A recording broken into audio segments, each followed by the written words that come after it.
Here's how to properly hold space for someone during an argument. If you're going to try the hack that I gave you in one of my last videos, which is to become the masculine to the other person's feminine in an argument. Now, what do I mean by that?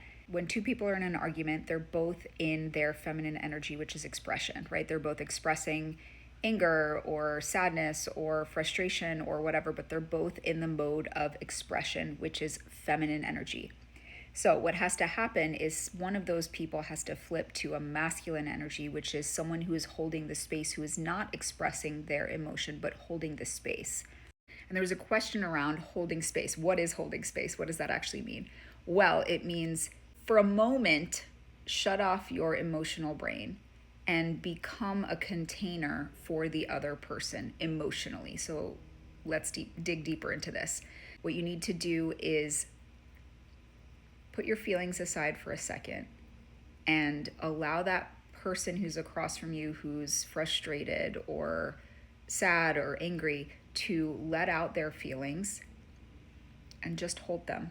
Maybe physically, doesn't have to be, but emotionally hold them. Let them feel seen, heard, and validated with how they're expressing their emotions. And do not interject with A, your feelings, or B, something that negates their feelings, because then you are not effectively holding the space. You are interrupting the space that you're trying to create from them.